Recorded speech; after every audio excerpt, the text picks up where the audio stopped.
Hello, and welcome to Adventures in Dolls, the United Federation of Doll Clubs YouTube channel. Today, our program is Twas the Night Before, and it's presented by Mr. Fred Patton, one of our UFDC officers. So if you'd like to leave us a comment, please do in the comment section. And please like and subscribe. It really helps us out with our ratings on YouTube. So if you like and subscribe, you won't miss your next adventure in dolls. And now, let's get to the program. Few facts on the poem "Twas the Night Before Christmas." "'Twas the Night Before Christmas" poem was first published anonymously December 1823 in a New York newspaper under the title "A Visit from St. Nicholas." One of the oldest and most popular poems ever. It is a narrative poem, meaning that it tells a story. Therefore, you might also find it sometimes referred to as the Night Before Christmas story. The poem being attributed to both Clements Clark Moore and Henry Livingston, Jr. Victorian sugar plums is essentially a preserved pitted plum rolled in sugar and baked at low temperature for days until the plum is dried out and the sugar crusted crisp. The treats were used to hang on trees or package them as a gift to someone. According to the email blog Santa Claus, Santa Claus is 1,750 years old. In fact, the origin of Santa Claus can be traced back to a monk named St. Nicholas, born between 260 and 280 AD. Coca-Cola did not create the legend of Santa Claus, but Coca-Cola's advertising did play a big role in shaping the jolly character we know today. Before 1931, there were many different depictions of Santa Claus around the world, including a tall, gaunt man and an elf, and there was even a scary Claus. In fact, Civil War cartoonist Thomas Nast drew Santa Claus for the Harper's Weekly in 1862. His Santa was a small elf-like figure who supported the Union. Nash continued to draw Santa for 30 years, changing the color of his coat from tan to the red he's known for today. The tradition of Santa wearing red began in 1870 by Nash, who introduced him in a red suit and cap, white fur lining, and a buckled black belt. The red has been linked to the real historical figure since that was the color of the religious robes worn by the Bishop St. Nicholas. A survey has been done on what people leave out for Santa Claus, and it was mostly a drink plus a snack. You might be interested to know the drinks include brandy, whiskey, sherry, and milk. Snacks include mince pie, gingerbread, candy canes, and of course cookies. Carrots are left for his reindeer by many children. UFDC member Laura McGill has written an article for the December 2022 edition of the Antique Doll Collectors magazine entitled "The Story of the First Santa Claus Doll." You will find more in-depth facts in her article. "'Twas the Night Before Christmas," penned "A Visit from St. Nicholas" by Clement see more for his children in 1823. 'Twas the night before Christmas, when all through the house not a creature was stirring, not even a mouse. The stockings were hung by the chimney with care, in hopes that St. Nicholas soon would be there.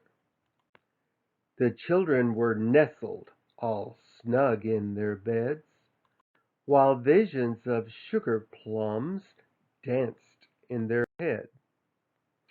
And Mamma in her kerchief, and I in my cap, had just settled down for a long winter's nap, when out on the lawn there rose such a clatter, I sprang from my bed to see what was the matter.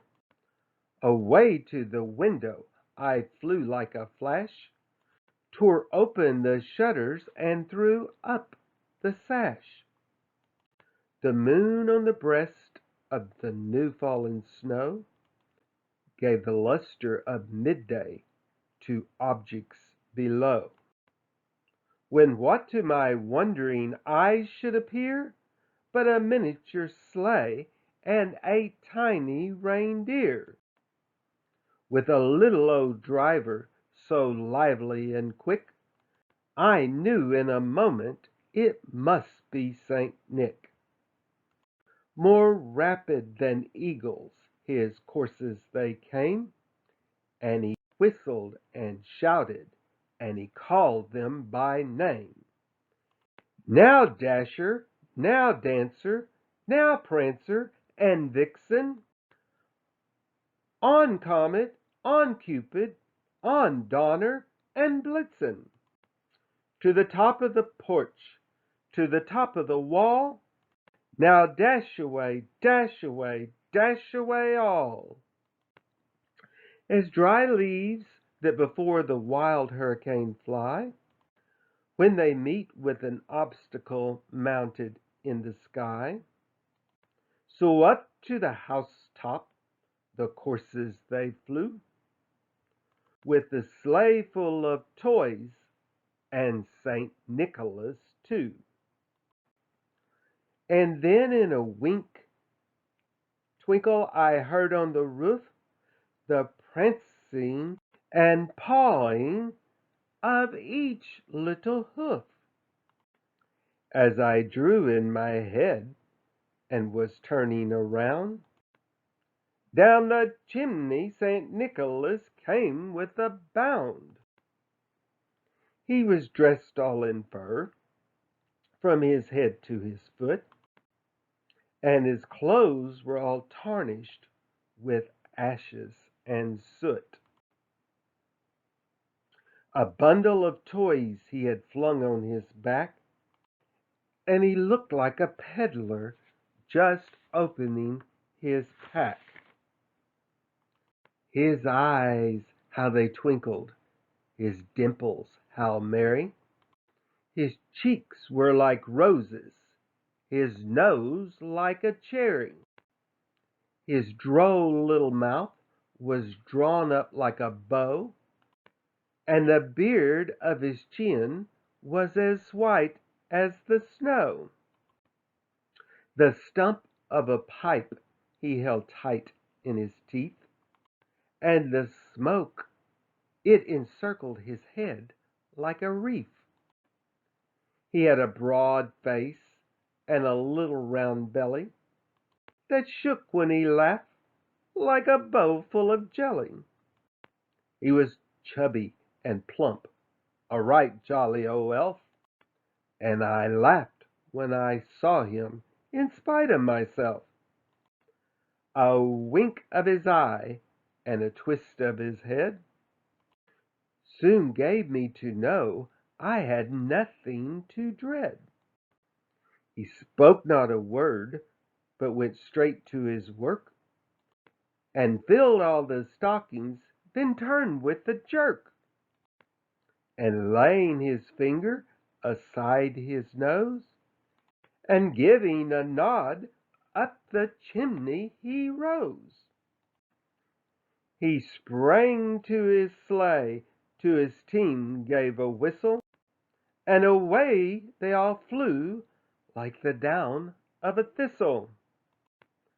But I heard him exclaim as he drove out of sight, "Happy Christmas to all, and to all a good night."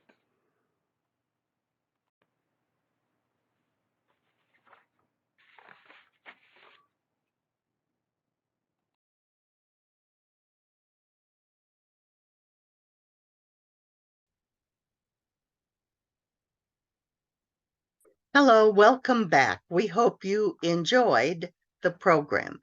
We'd like to send a special shout out to Mr. Fred Patton. We do appreciate his support. So if you're not already a UFDC member, we think you should become one. I think you would enjoy it. Go to ufdc.org, find the membership section, sign up, and when you do, be sure you tell them Karen sent you. Thanks so much for joining us today. We love to have you. We'll see you next time.